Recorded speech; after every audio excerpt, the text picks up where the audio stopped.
بسم الله الرحمن الرحيم والحمد لله رب العالمين والصلاة والسلام على سيدنا محمد سيد المرسلين وخاتم النبيين وعلى آله وأصحابه الطيبين الطاهرين ومن اتبعهم بإحسان إلى يوم الدين وأشهد أن لا إله إلا الله وحده لا شريك له وأشهد أن محمدًا عبده ورسوله اللهم لا سهل إلا ما جعلته سهلا وأنت يا حي يا قيوم تجعل الحزن إذا شئت سهلا اللهم ذكرنا ما نسينا وعلمنا ما جهلنا وانفعنا بما علمتنا وزدنا علما اللهم إنا نعوذ بك من حال أهل النار نخلص نوايانا لله تعالى.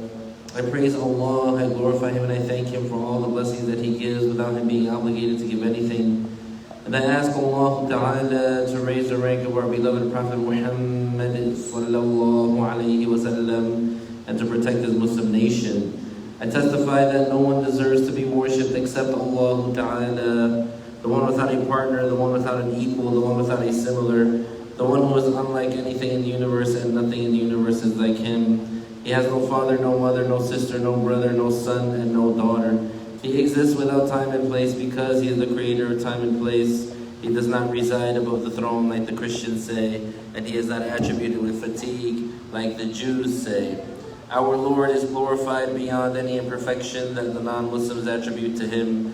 Whatever you imagine in your mind, Allah Ta'ala is different than that. And whoever attributes an attribute of the creation to Allah is not a Muslim. And I testify that Muhammad sallallahu alayhi wa sallam, the son of Abdullah, the son of Abdul Muttalib, the son of Hashim, the son of Abdul Manaf, from the tribe of Quraysh, is the best creation of Allah and His final prophet and messenger, sent to all humans and jinn, and He is truthful about everything that He conveyed of the revelation. Thereafter, we remind ourselves to have the sincere intention for the sake of Allah in attending this session of Islamic knowledge, because having the sincere intention is a requirement to get the reward. So the Muslim, whenever he does a good deed, he has to have the sincere intention for the sake of Allah to get reward for that good deed. The reward is defined as the compensation that the Muslim receives in the hereafter for the good deeds that he did in this life among what makes him happy. An example of the reward that is guaranteed to the righteous Muslim in the grave is that his grave is expanded approximately 105 feet by 105 feet, and his grave is illuminated with a light similar to the light of the full moon, and the fragrance of paradise would be present in the grave. The sincere intention means for the Muslim to do the good deeds, seeking the acceptance of Allah only, and not the praise of the people. So alhamdulillah, we reached to page 93 in the book, the Lucid Word. I have the first edition, so if you have the first edition, then we are on page 93. We're on section 15, clarifying the nullifiers of prayer. The author said, clarifying the nullifiers of prayer.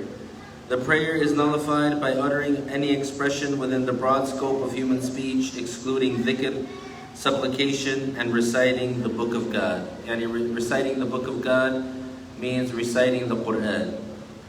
So if a person utters any expression within the broad scope of human speech, excluding dhikr, supplication, and reciting Quran, then the person, his prayer would be invalid. And if a person says hello while they're praying, their prayer is invalid. If a person says Alhamdulillah, their prayer won't be invalid. If the person says they recite an ayah from the Quran other than after Al-Fatiha, for example, this would not invalidate the prayer. And also supplication. Saying, for example, Allahumma ghfirli, for example, will not invalidate the prayer. So, what invalidates the prayer is the regular human speech. This nullifies the prayer if a person does so voluntarily, remembering that one is praying and knowing that doing so is prohibited. So if a person, while they're praying, they said hello, for example, while knowing that they're not supposed to talk in the prayer, while knowing that it's haram to speak in the prayer, their prayer is invalid. And also if they are remembering that they're praying. So let's say that a person, they say something in the prayer, like they say hello, for example, but when they said that, for some reason, they forgot that they're in the middle of the prayer. So if that's the case, then their prayer is not invalid, their prayer is still intact.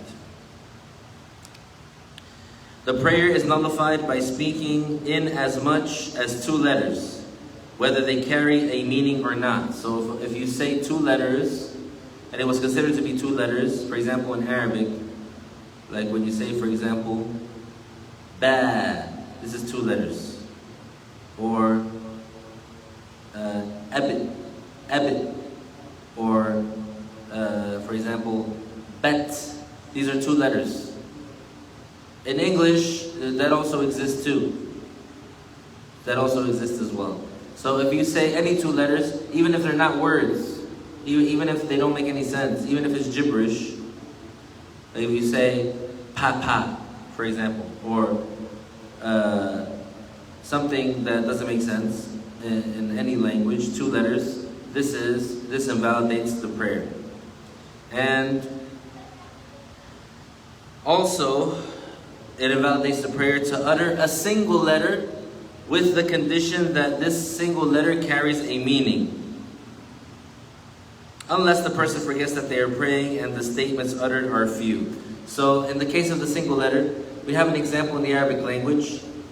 We have the command verb from waqa, yaqi, which means to protect or to shield. To protect.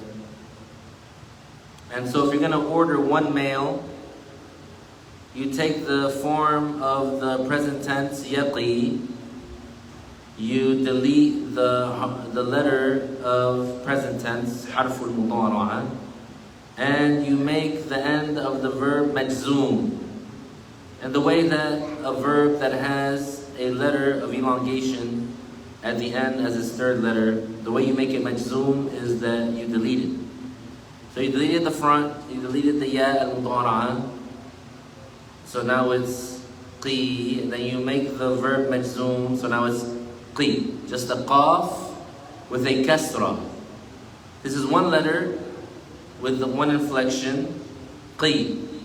This 1 letter is the command verb, meaning protect yourself, save yourself, preserve yourself. In the Arabic language, that's how it is.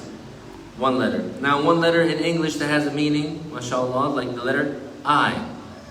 I, meaning the pronoun for the first person speaker.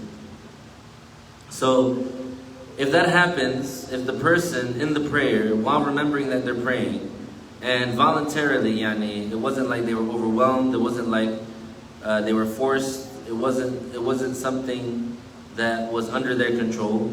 Rather, they willingly, voluntarily said that 1 letter while remembering that they're praying, and that 1 letter has a meaning, their prayer is invalid. Now, if the person forgets that they are praying and the statements that they uttered are few, such as 6 phrases by customary standards or less, in this case, their prayer is not nullified. So in the case where the person forgets that they're praying, there's a limit. So even if the person forgot that they're praying, they can't just go on and on and on and on talking. If they reach to the point of 6 phrases by customary standards, then this is considered to be beyond few, beyond what is considered in this context few, and their prayer would be invalidated, nullified, even if they forgot that they were praying. So in the case where a person is not remembering that they're in a prayer, and they say 6 phrases or more of what's considered to be customarily, or 6 phrases or more of these phrases, then their prayer is invalid. Because the person, he should have a certain type of awareness in the prayer that he's praying. The second nullifier is performing many moves. So if a person, they move consecutively in the prayer, then their prayer, and they move many moves, their prayer is invalid. Now what are these many moves? The Shafi'i scholars differed on what is defined as many moves, which according to some scholars, many moves are continuous movements lasting for the duration of one cycle, one rak'ah. So what does that mean? That means that the person, for example, they're moving around, they keep on moving, and without stopping, continuous movement, and if you take that time and you compare it to the time that it takes to pray one rak'ah, the minimum acceptable amount of a rak'ah, you would see that it equals to that amount, the prayer would be invalid. Another saying of what is considered many moves is 3 consecutive motions nullify the prayer, even if performed with different limbs of the body, such as walking 3 consecutive steps. So if you're praying and then you take 3 consecutive steps forward, according to that saying, according to the other saying in the Shafi'i school, the prayer is invalidated because many moves have been done. According to the first one that we mentioned, they would have to keep on consecutively moving for an amount of time that equals 1 rak'ah. The latter is the famous ruling in the school of Ash-Shafi'i, the latter being the 3 consecutive steps. There are other legal opinions as well. The Shaykh, may Allah have mercy upon him, said, however, the first saying, that is performing many moves, is what would add up to the duration of 1 rak'ah, is supported by stronger evidence because it conforms with the apparent meaning of some hadiths. Some hadiths in which the Prophet ﷺ, he was praying and someone knocked on the door and the Prophet ﷺ opened it. So the apparent is that more than 3 consecutive movements were done.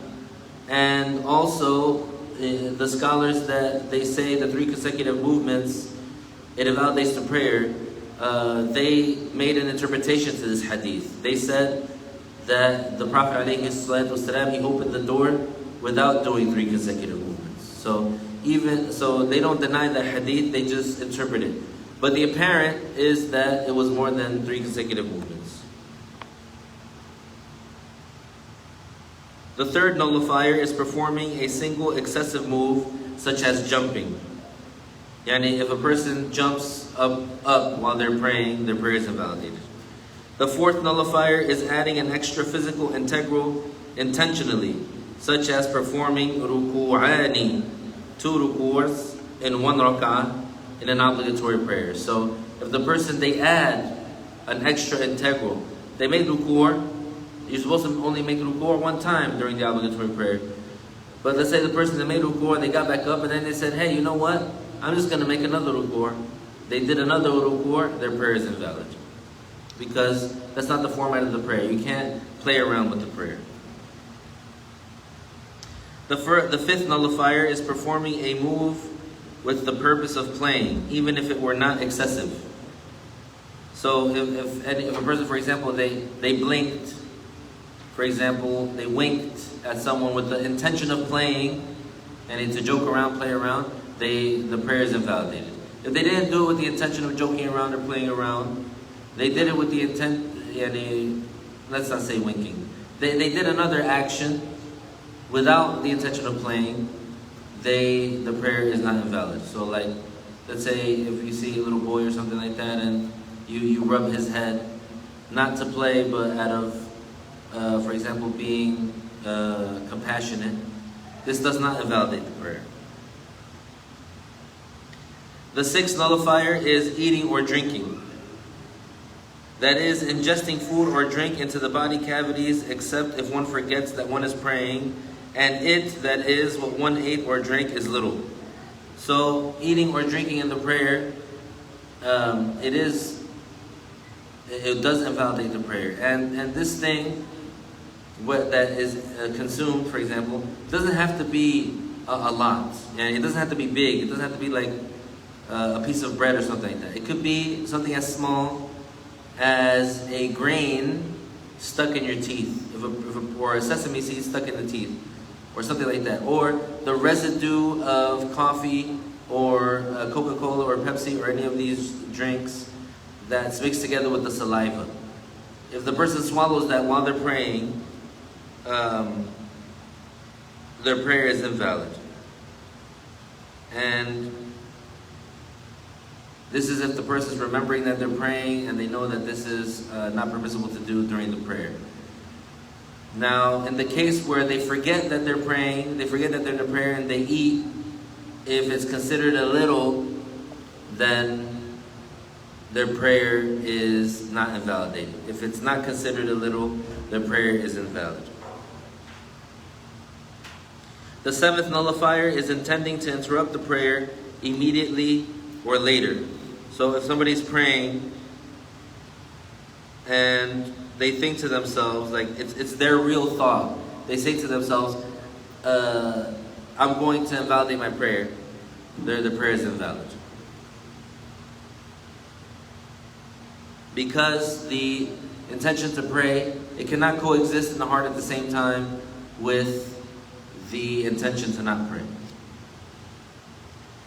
The eighth nullifier is deciding to interrupt one's prayer if such and such a thing occurs. For example, intending to interrupt one's prayer upon the arrival of Zayd.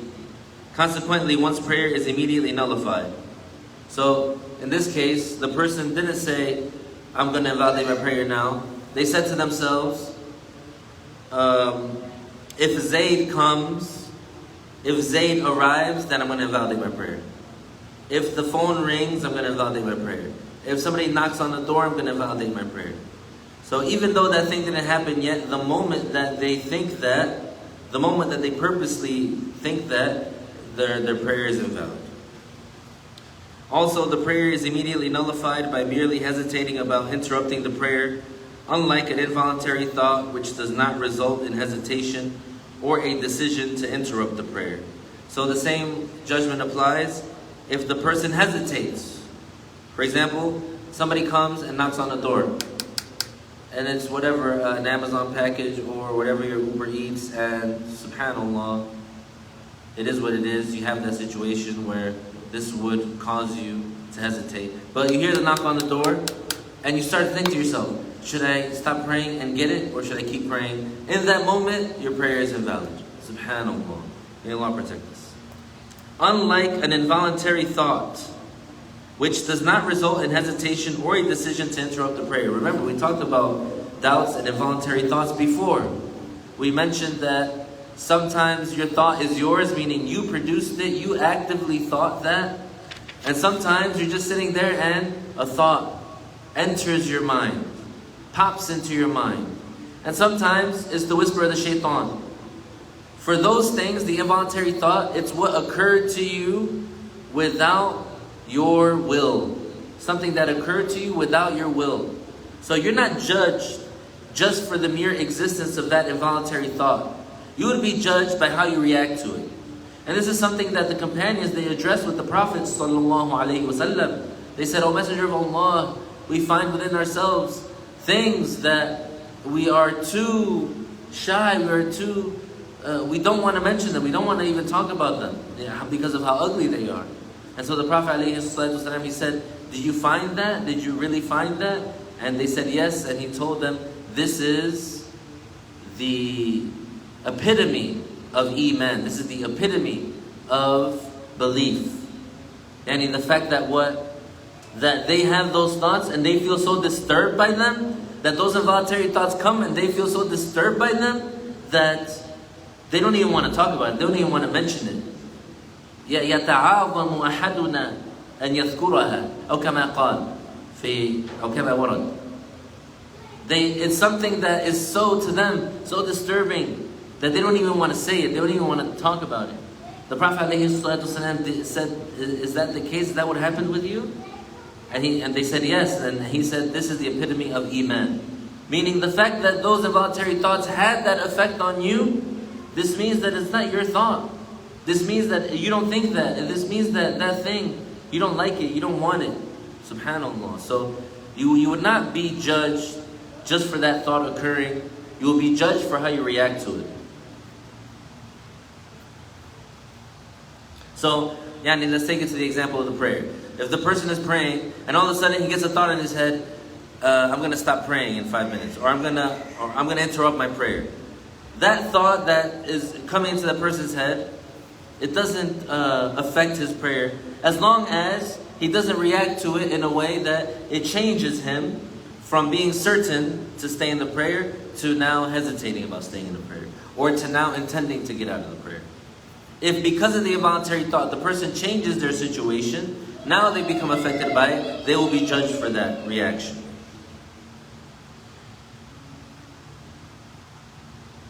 The involuntary thought which does not result in hesitation or a decision to interrupt the prayer, this does not affect the prayer's validity. Lastly, to complete an integral of the prayer while the doubt persists whether or not one has established the intention to perform the prayer in the opening statement, Allahu Akbar, such as moving from a physical integral to another integral while still in doubt of the said intention. So here we have a case if the person is doubting. When they said Allahu Akbar, did they have the proper intention? Did they make their intention when they said Allahu Akbar to enter into the prayer? Once again, we're saying a doubt. When we say a doubt, it's a real doubt, not the involuntary thought, not the whisper of the shaitan. So the person has this doubt. Did I make my intention when I said Allahu Akbar or not? And while having that doubt, the person moves from one integral to another, from a physical integral to another. So, like if the person, for example, while having this doubt, they went into ruku', their prayer is invalid. Okay? That's the first scenario. The second scenario, or if the duration of that doubt is long, regardless of whether or not one moved to another physical integral. This also nullifies the prayer. So now we have the case, the person, he got the doubt. It's a real doubt, he's doubting. It's not an involuntary thought for him. It's not a whisper of the shaitan. Now the person is really doubting. Did he make the intention when he was saying Allahu Akbar or not? And he's trying to figure it out. He's trying to remember. He's trying to remember. So during the time that he's trying to remember, how much time passed? If it was a long time, then his prayer is invalid. So let's say he finished reciting Al-Fatiha and he started to doubt. Did I make the intention while I said Allahu Akbar? Did I make the intention while saying Allahu Akbar? He just finished reciting Al-Fatiha. Now what does he recite? He's going to start reciting something. And so let's say he started reciting Al-Baqarah. So he's trying to remember, he's reciting Al-Baqarah. Once a long time passes, now his prayer is invalid.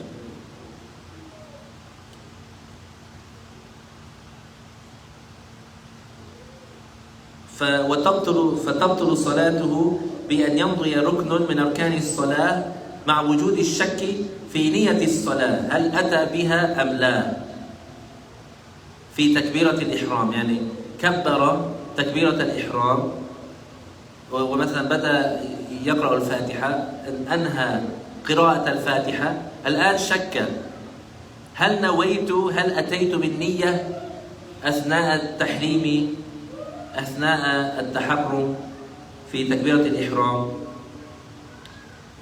فإن انتقل من ركن فعلي إلى ركن فعلي آخر مع الشك في نية التحرم تبطل الصلاة، أو يطول زمن الشك ولو لم يمضي ركن. هو بقي بعد قراءة الفاتحة بقي يقرأ سورة البقرة، يحاول أن يتذكر شك، يحاول أن يزيل شكه بتذكر ما فعل، فطال الفصل وإن لم ينتقل إلى ركن فعلي آخر تبطل الصلاة.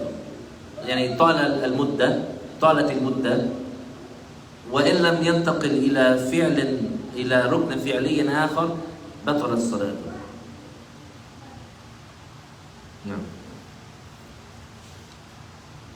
So if the duration of that doubt is long, regardless of whether or not one moves to another physical integral, this also nullifies the prayer.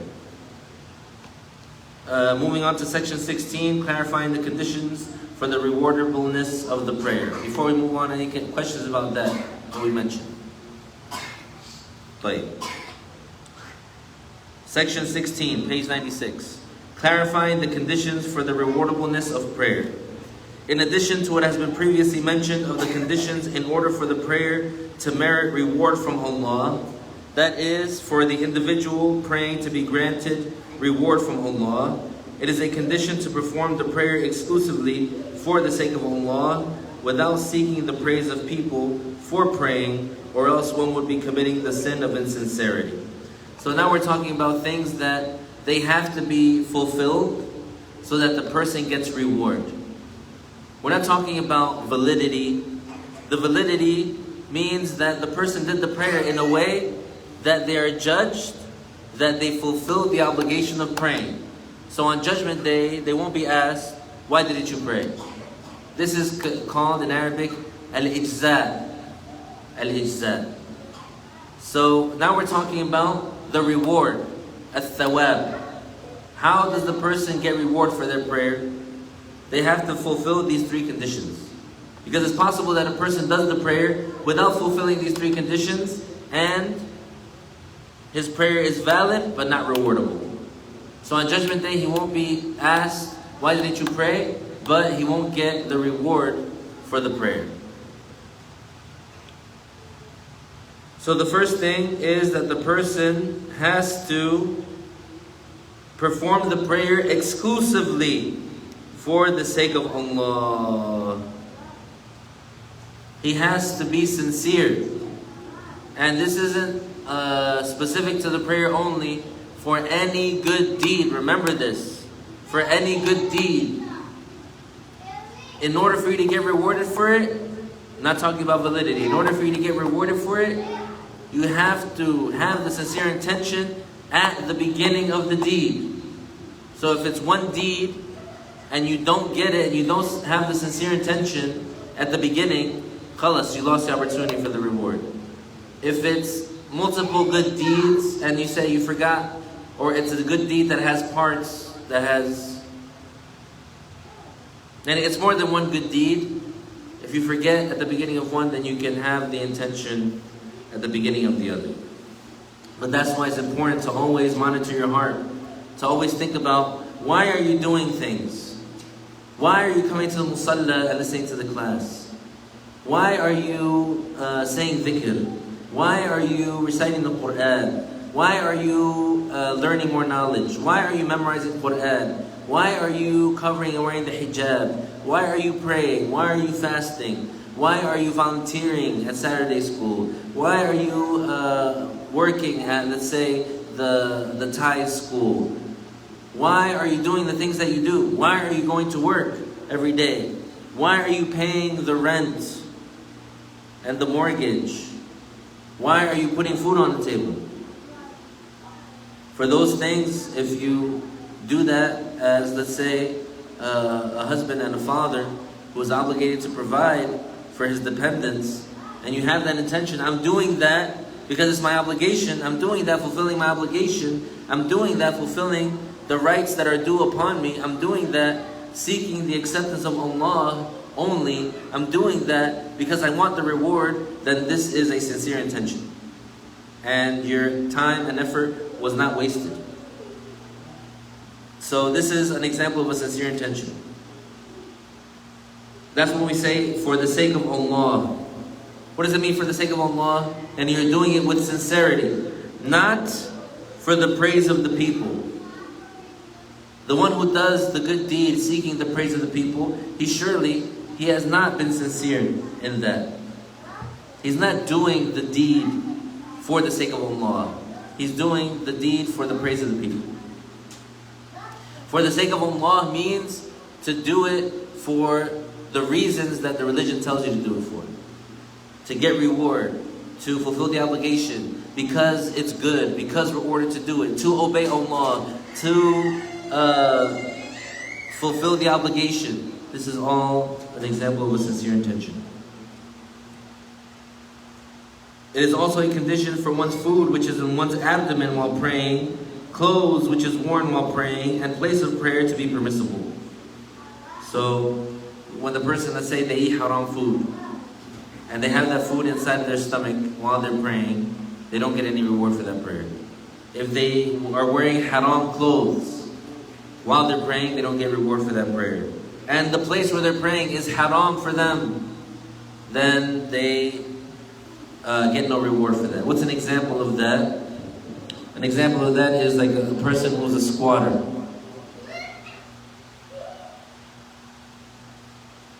They are someone, let's say they rented the apartment for a year. The lease was for a year. And then, after the lease was up, the person stayed living there, not paying rent. And they told the landlord, get me out if you can. And the landlord, for whatever reason, because of whatever man-made law, because of whatever loophole, he can't do anything. Now, the landlord, it's his property. He owns it.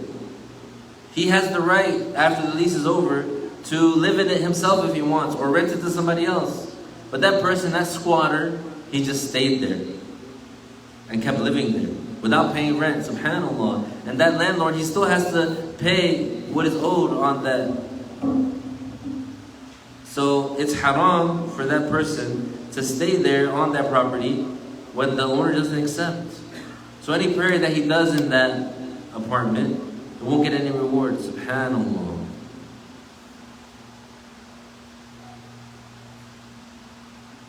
Lastly, it is a condition for one to be in awe of Allah during the prayer, even if it is for a moment. Hence, if this does not occur throughout the entirety of the prayer, one's prayer is valid, however, without reward. This is known as al-khushu', and it's good to understand the meaning of al-khushu'. When we say al-khushu', to have al-khushu' in the prayer, even for a moment, you need it at least for a moment to get reward for the prayer. And the longer that you keep your khushu' in your prayer, the more reward you will get.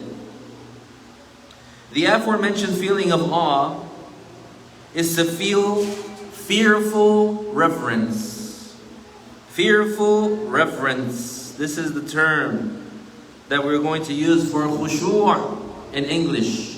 Fearful reverence and glorification of Allah. This is what khushu' is. And khushu' isn't thinking about the torture of hell. It's not thinking about the torture of the grave. Al-khushu' in the prayer is having a fearful reverence and glorification of Allah Ta'ala, which is the fearful reverence that is similar to the fearful reverence that the prophets had. The prophets did not fear going to hell. The prophets did not fear being tortured in the grave. They knew that their status is accepted by Allah Ta'ala. The prophets know that they are accepted by Allah Ta'ala. The prophets know that that they will not be, that they are forgiven. The prophets know that they are forgiven. That no matter what they do, they are forgiven. The prophets, they know that. They know that they have a special status. They know they are protected from certain things. They know that they have a high status to Allah Ta'ala. But they have the khushu', they have the fearful reverence and glorification of Allah Ta'ala. And this is the khushu', the fearful reverence that makes the prophets, for example, cry when they're praying and when they're making dua. It's not a fear of being thrown into hell, wal-'iyadhu billah. Whoever believes that a prophet would fear being thrown into hell, then they would not be a Muslim. They would exit from Islam. Any questions about that before moving to section 17? Section 17, clarifying the integrals of the prayer. Now we're talking about the integrals of the prayer. This is page 97 if you have the first edition of the Lucid Word. If you don't have a copy, one can be arranged for you. Just message me in private. Clarifying the integrals of the prayer. The integrals of prayer are 17. The first integral is the intention in the heart to perform the prayer. Not uttering the intention with the tongue does not affect the validity of the prayer as long as the intention was established in the heart. So what is the intention? The intention is something that occurs in the heart. And it is not a statement that has to be visualized in the heart. You don't have to imagine words in your heart and that imagine words that say, I now intend to pray the obligatory Dhuhr prayer for the sake of Allah. You don't have to visualize these words and imagine them in your heart. You just have to have the intention in your heart. How do you have the intention in your heart? Let's take an example. When you are at home, when you're sitting down, and you realize that you're hungry, you realize that you're thirsty, you want to now get up and go to the fridge and make a sandwich, right? Do you say before you get up, I now intend to get up and go to the kitchen and open the fridge and make a sandwich? No, you do not. You simply, that's what you want to do, and you direct yourself towards that. That's the intention. Why did you walk to the kitchen? Does anybody walk to the kitchen because they're hungry and they want to make a sandwich, and then when they get to the kitchen they don't remember why they're there? Normally, no. This does not happen normally. So, why are you in the kitchen? Why are you opening the fridge? Why are you taking out the bread? Why are you taking out the turkey slices? Because you're hungry, you're going to make a sandwich. You don't have to say, I now intend to make a sandwich. I now intend to make a honey glazed turkey sandwich. No, you just do it because that's your intention. Same thing with the prayer. Why are you standing there facing the Qibla with raising your hands up to your ears and saying Allahu Akbar? Why are you doing that? Qad yuqal, are you exercising? No, you're saying Allahu Akbar because you are now praying the Dhuhr prayer. Because you're now starting to pray the Asr prayer. Because you're now praying the Maghrib prayer. That's an obligation, yeah. That's the intention. That intention has to be present in the heart. The intention must coincide with the opening statement, Allahu Akbar. So, when you start saying Allahu Akbar, that intention has to be present in your heart already. Or at some time before you finish saying Allahu Akbar. When we say the intention must coincide with the opening statement of Allahu Akbar, this doesn't mean that you have to synchronize the insertion of the intention into the heart with the saying of Allahu Akbar. So you don't have to make sure that both of these happen at the same time. You don't have to synchronize them to happen simultaneously. You just have to make sure that when you say Allahu Akbar, that intention is already there. Or before you finish saying Allahu Akbar, that intention is inside of your heart. It can't be that when you said Allahu Akbar, your heart is completely void of any intention. That wouldn't work. It has to be that the intention is inside of your heart at some point in time while you're saying Allahu Akbar. When did it come in and when was it inserted? It's not an issue. The issue is, was there an intention found even for a part of you saying Allahu Akbar? If the answer is yes, then this is a valid intention. And it is mandatory to specify in one's intention the cause of prayer. If the intended prayer is prayed on grounds of a particular cause, such as the khusuf, eclipse prayer, or istisqa, drought prayer, or else one must specify the time of prayer if the intended prayer is prayed on the grounds of a particular time, such as Asr or Duha prayers. The footnote here says, supererogatory mid-morning prayer. The Duha prayer is a prayer that you pray from between 20 minutes after, approximately 20 minutes after Fajr is in, up until the sun reaches its zenith. So that's the cutoff time for Duha. Anytime between those two times, it's sunnah to pray some prayers. So you can pray 2 or 4 or 6 or 8. So if the prayer that you're going to pray if it wasn't based on a specific time. If you weren't going to pray because of a specific time, rather you're praying it because of a specific cause, like the eclipse prayer. So it's mentioned in the religion that it's sunnah if there's a lunar eclipse or a solar eclipse, there's a sunnah prayer to do. Yani, unless that happens, then it's not sunnah to do this prayer. So that means that when you're about to pray that prayer, when you make your intention that you're praying the eclipse prayer because this prayer is the cause of it is the occurrence of this event. So you intend that. In the case where your prayer is caused, let's say, or the thing that makes it so that you have to do this prayer is the entering of a time, then you have to intend that time. So if you're praying this prayer because it's Asr time, you have to intend the Asr. If you're praying this prayer because it's Dhuhr time, then you have to intend the Dhuhr. If you're praying this prayer because of the Duha time, then you have to intend the Duha time. Yani the Duha prayer is an optional prayer. It's not an obligation, but it's an important prayer to pray. The one who prays it, there's a great merit for it. I don't remember right now. And it is a requirement to specify it being obligatory when it is so. Hence, on account of what was mentioned before, the valid intention is, for example, I now pray the obligatory Asr prayer and the like. The second integral is to say Allahu Akbar loud enough to hear oneself, as is required in every verbal integral, such as Al-Fatiha and the last Tashahhud. When it says loud enough to hear oneself, it doesn't mean literal. Doesn't mean that that the sound literally has to travel from your mouth to your ear and you have to perceive that sound, you have to hear that sound. It's not literal. It just means that you have to actually make an audible sound, even if you yourself didn't hear it, because there's a lot of there's a lot of noise around you. If there's a lot of noise around you, sometimes you can't even hear yourself think.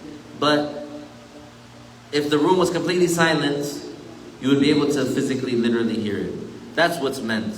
It's not meant that if the room is loud, you have to say Allahu Akbar loud enough to be over the noise in the room. That's not the meaning. And neither is the meaning for reciting Al-Fatiha or saying the last Tashahhud.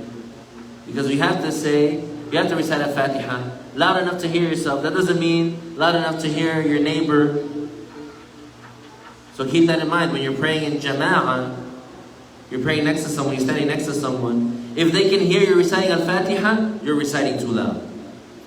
If they can hear you say, you're reciting too loud. That's too loud. You should be able to recite with somebody next to you, and they won't even be able to hear anything. And that would still be valid because as long as you're making an audible sound.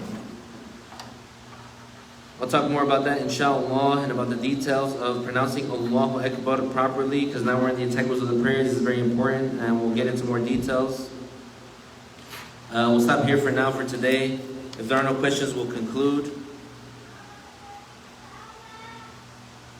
طيب نهلل لا إله إلا الله اللهم صل على سيدنا محمد وعلى آله وصحبه وسلم ربي اغفر لي وللمؤمنين والمؤمنات وبارك الله فيكم.